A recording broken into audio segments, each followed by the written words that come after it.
Hi, welcome to Midwest Magic Cleaning. My name is a series of slow farting sounds. Please don't make fun of it. It comes straight from the Bible. Today we're starting a brand new series where we're going into someone's house that is utterly destroyed from lots of different things. Mice infestations, roaches, extremely large holes in drywall. There was a fire in here at one point and it soot stained all of the ceilings and walls pitch black. We'll get into all that here shortly. But we're going to clean this place and then fix it up, paint some walls, give them some curtains, and turn this place back into a home that they can be proud of, or at the very least comfortably live in. Now this episode, which is episode 1, isn't going to be like this magical transformation that you normally see on my videos. There is a transformation that's pretty extreme, but this is just step 1 of a multi-step process to get this house back into order. And the very first step that we're taking is removing massive old mouse nests. This is a house that this couple is purchasing off of their parents, and there was problems with the house to begin with. When they took it over, it had major hoarding problems, and that's where the mice and the roaches came from. They've since eradicated those, so there's no more infestations in the house. However, the aftermath of that is pretty bad. The wife has been working on the house pretty much nonstop for months or even a couple years to get it back into this condition. Now, the upside to this is that there wasn't anything that I would consider to be dirty. All the counters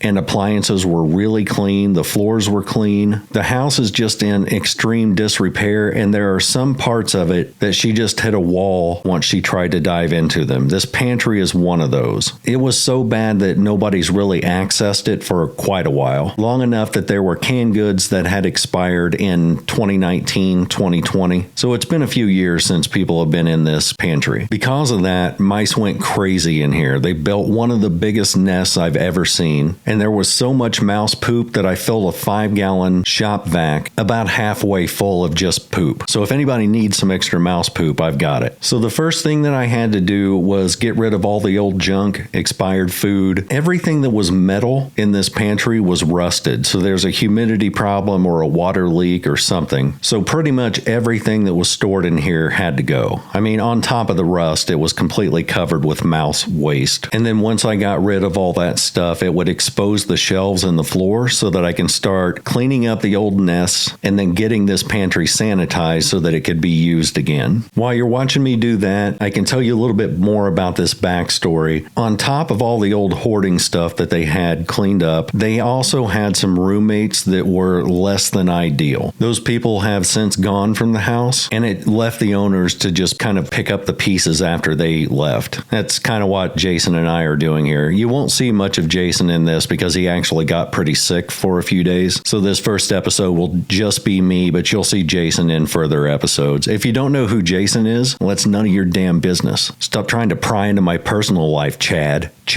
Anyway, on top of all that, they had a fire in the kitchen that fortunately didn't destroy any walls or anything, but there was a lot of soot that got stuck to the ceiling and the walls, and it just made the whole ceiling pitch black. We're going to fix that for them too. This has just been years of a couple living with this house that is so overwhelming you don't even know how to fix some of the stuff that's broken. Fortunately, I'm a huge nerd who tries to learn how to fix those things, and because you guys watch these videos, that's how I can afford to go in and give people help for free. Speaking of which, if you haven't followed my Facebook yet, I've got a link in the description. We've monetized Facebook and Reels, and so the more people we have following over there, the better. It's just another way that you can support the channel. And if you don't, well, you can go straight to heck, son. Straight to heck. I apologize for my profanity. I'm getting worked up. Anyway, back to this house.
The mouse nests were so bad that it clogged up my vacuum, so I had to just put on gloves and scoop up the mouse nest by hand until I got rid of all the big stuff. Then I could use the vacuum, the shop vac, to vacuum up all the poop and finer particles of the mouse nest. I ended up vacuuming this place 6 times. Most of that was with a shop vac. Then I used a regular vacuum to help kind of comb up the carpet to make it fluff up a little bit, and then went right back to the shop vac again. Then once I got all that done, I could go back to the shelving, and I sanitized that with straight alcohol. It was 70% isopropyl alcohol. That's the strength that you need in order to kill germs and bacteria. If you use 90+%, it doesn't mean it sanitizes more. You need a certain water content with the alcohol so that the germs can absorb it and so it doesn't evaporate too quickly. People often ask why I don't use bleach. You absolutely could use bleach, but I'm actually allergic to bleach. But either one will work. They both do the same thing to germs. They nuke them. They nuke them right in the face, right exactly in their face holes. Suck it, germs!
Once I finished the pantry, I moved to the lower cabinets. Now, I didn't have to clean out all the cabinets. Most of those were actually really good, but the ones on the lower section had old mouse nests and a little bit of black mold. If you're ever dealing with black mold, one of the best things to use is hydrogen peroxide and or alcohol. I usually give it a 1-2-3 punch. Bleach kind of works on mold, but only at the surface. It's not really great at getting down to like the root of the mold. I can start by using bleach as long as I'm wearing gloves and I don't inhale it. Then I can go over it with hydrogen peroxide, and then I finish it with 70% isopropyl alcohol. Make sure you're wearing gloves. Make sure you're wearing a mask. The best mask to wear outside of a respirator is an N95 mask. I didn't happen to have any of those, so I was just careful. But you can just wipe it down. Use a scrub brush if you have to. Just make sure you don't disturb it so much that it puts mold spores into the air. Otherwise, if you inhale that, it can turn you into a mold person. And though that sounds good, the superpowers you get with that kind of suck. I mean, you just kind of sit there and grow slowly. I don't even consider that much of a superpower at all.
While cleaning below the sink, I took care of that black mold, and then I also cleaned off all of their old cleaning products. So the below this sink hasn't been accessed in a long time either. So those old bottles had some gunk on it that just needed cleaned, and I just did that with straight alcohol as well. But one thing I do once I'm done with all the wiping or mold punching is spray the entire thing down with 70% alcohol and then leave it. It's not going to damage a cabinet that's in this condition already, and it will evaporate off fairly quickly, but it's just kind of an extra final middle finger to the mold that was there. And it ensures that if I missed anything or didn't let the alcohol set long enough to do its job, now I know that it's going to, because I'm just going to spray that on there and not even wipe it off. I'm just going to let it dry on its own.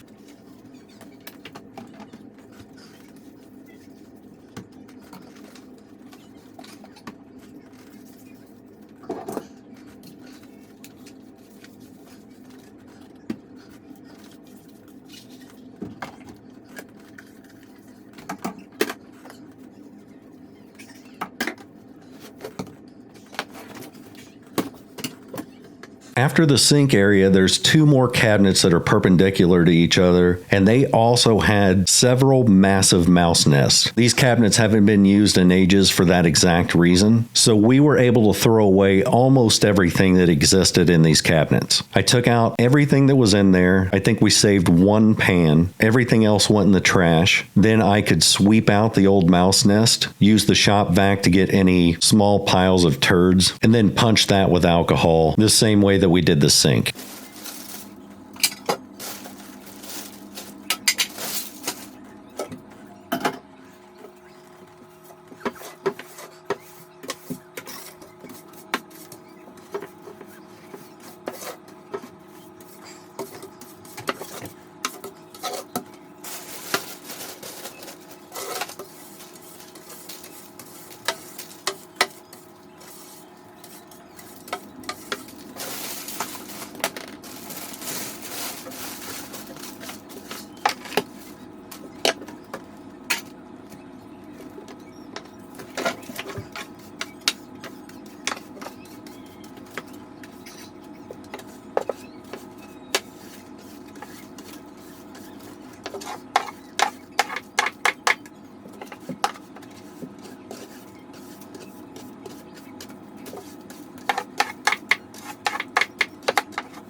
If you're doing this to your own cabinets, you can saturate the unholy crap out of this because the cabinets are already not useful as is. So if you saturate it too much and it warps them, who cares? The alternative is replacing the cabinets in their entirety, and that happens to be the most expensive thing to do in a kitchen remodel. We don't have that kind of money, so we are into sanitizing rather than replacing. By saturating it and just overspraying everything, it gives the chemicals enough time to work into the wood itself so that we know we're not just doing a surface sanitization. What I tend to do on these is saturate it once, wait until it dries, saturate it again, and then just repeat that process 5 or 6 times. The alcohol or the bleach, whatever you're using, will penetrate just as far as the mouse urine did. And even so, I still suggest that they don't store any open food in these cabinets. Just store extra stuff like light bulbs, stuff that you're not going to eat. I mean, I eat light bulbs, but I'm weird. But if they wanted, they could continue this process of saturation with bleach or alcohol, and over time, it doesn't even take that much time to do. These will be safe to put whatever you want in there. Food, tools, the 1996 Chicago Bulls, pretty much anything. Now, you may be wondering why they couldn't have done this themselves, and I can kind of explain it like this. Have you ever spilt something like spaghetti or coffee, something that really stains, onto a carpet, and as the food or the drink hits the carpet, all you can do is just kind of stare at it mortified, like, oh my God, I cannot believe that just happened, and you can't make yourself do anything other than stare for a few seconds? Logically, you know you should just get up and get a towel and break out the cleaning stuff and get it taken care of before it sets in and stains, right? When you're living in a condition like this, there are some people who get locked into that freeze up frame of mind where they open up those cabinets and they look and they're just mortified and they're like, I have no clue what to do here. Logically, they know they can clean it up, they can just do what I'm doing, but their brain won't break free of that overwhelmed, mortified feeling. So the door gets closed and they just don't use that anymore. It has nothing to do with laziness. This woman actually cleans her house. She does a very good job at it. This is all stuff that was left over from that utterly destroyed hoarder aftermath, and she just can't get past that. Everything else she's done fine with. I totally get that. Sometimes it takes an outside eye, someone like me who's got a weird hobby of doing this, to come in and just say, oh yeah, that's easy. Let me just knock that out real quick. And the appreciation that she showed after I got all this out of here and made that usable again actually made my stress lift. But when we get done with this house and get all the things fixed and have it all painted, it's going to look like a completely different place. It's going to be pretty awesome.